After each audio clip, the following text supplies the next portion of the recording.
Message de Monseigneur Philippe Christori en ce vendredi 6 mai 2022. En chemin vers la Pentecôte.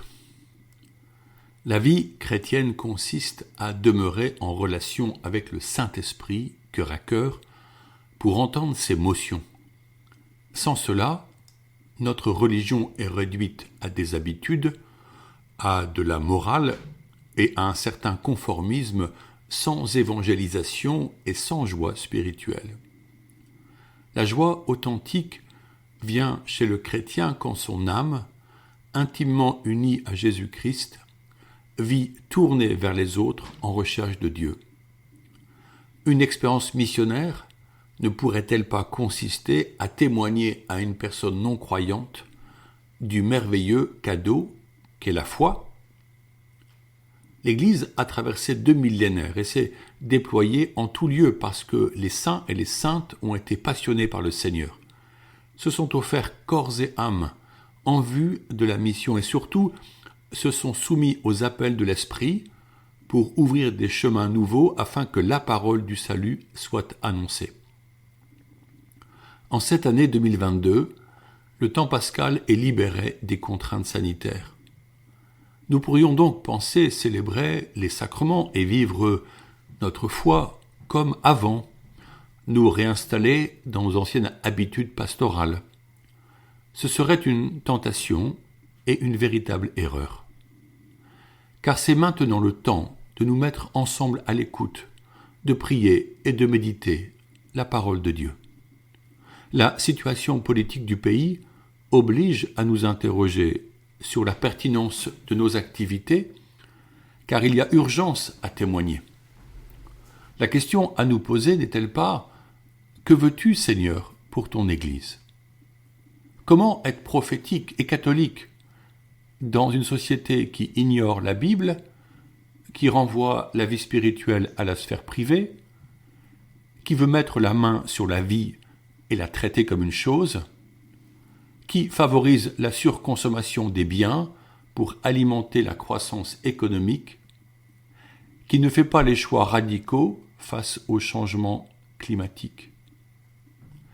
Notre vision est autre. Comment entendre la clameur de la terre et la clameur des pauvres ? Comment faire rayonner la beauté du don de Dieu ?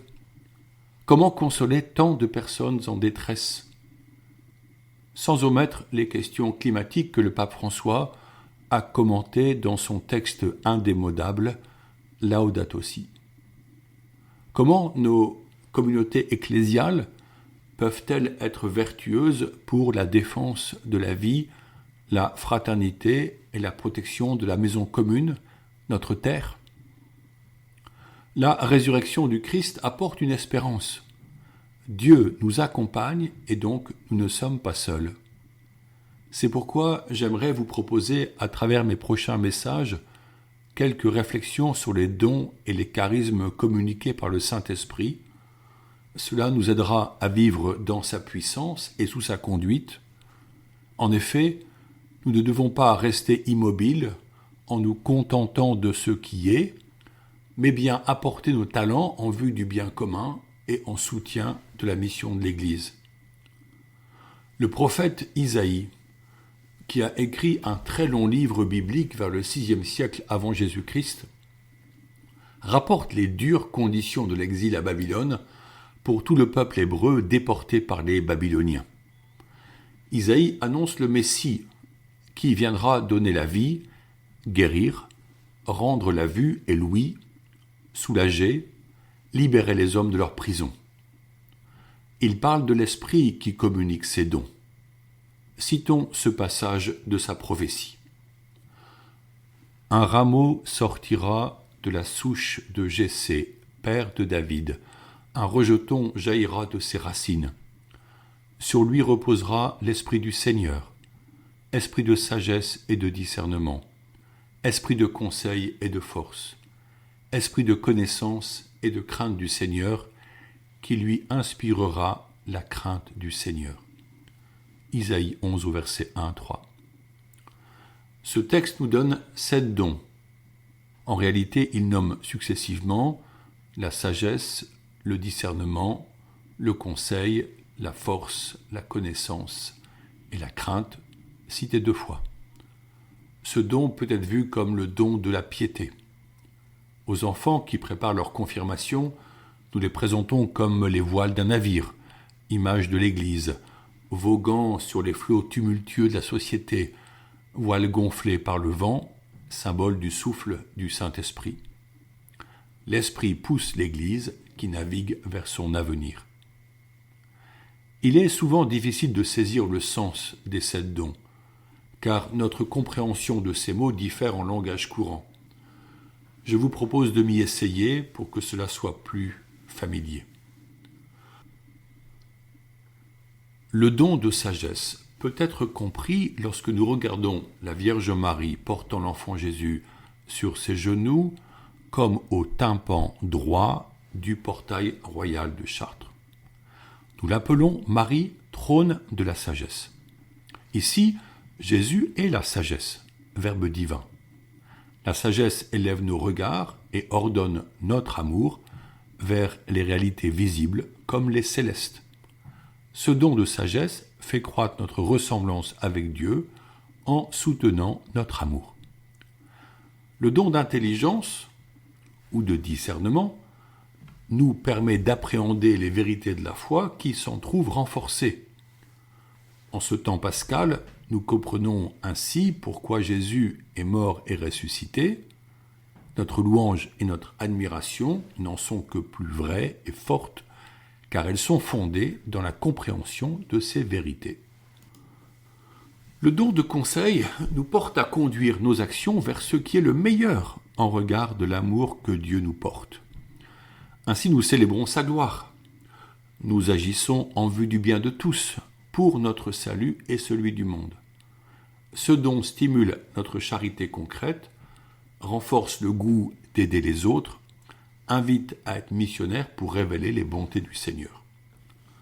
Le don de force nous offre le courage et l'énergie pour être disciples et serviteurs du projet de Dieu au service de l'Église dans le refus de la tiédeur. Ce don accompagne notre courage pour aller au bout de notre appel. Le don de science permet de comprendre les biens naturels, d'en user saintement et d'orienter toutes les choses que nous réalisons vers un but bon pour tous dans la lumière de Dieu. Ce but est notre salut, afin de vivre éternellement en présence de Dieu. Le don de piété est la juste vénération des choses saintes et l'adoration de Dieu, en accueillant l'œuvre de miséricorde afin que la société soit éclairée par la lumière de la foi. Par ce don, nous sommes soutenus dans la fidélité à la prière et la lectio divina. Le don du crainte nous donne un grand respect de Dieu et de ses commandements. Il nous maintient dans l'humilité, comme la Vierge Marie, humble servante. Notre-Dame est vraiment une maîtresse de vie spirituelle. Ces dons révélés par la Sainte Écriture sont communiqués lors du sacrement de confirmation. Il est nécessaire de les accueillir et de les faire croître. Si nous ne les accueillons pas et ne les faisons pas croître, nous sommes comme une plante privée d'eau. Ne négligeons pas notre vocation.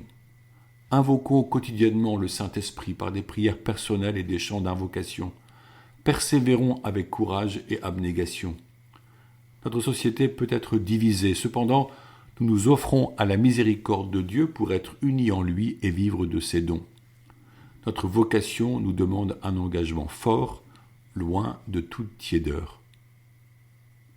Prions le Saint-Esprit avec ce texte de saint Alphonse de Ligorie, un missionnaire français, 1696-1787. Esprit Saint, divin consolateur, je vous adore comme mon Dieu véritable, ainsi que Dieu le Père et Dieu le Fils. Je vous bénis et je m'unis aux bénédictions que vous recevez des anges et des saints. Je vous donne mon cœur et je vous offre de vives actions de grâce pour tous les bienfaits que vous avez répandus et que vous ne cessez de répandre dans le monde. auteur de tous les dons surnaturels, qui avez comblé d'immenses faveurs l'âme de la bienheureuse Marie, Mère de Dieu, je vous prie de me visiter par votre grâce et par votre amour. Bonne journée.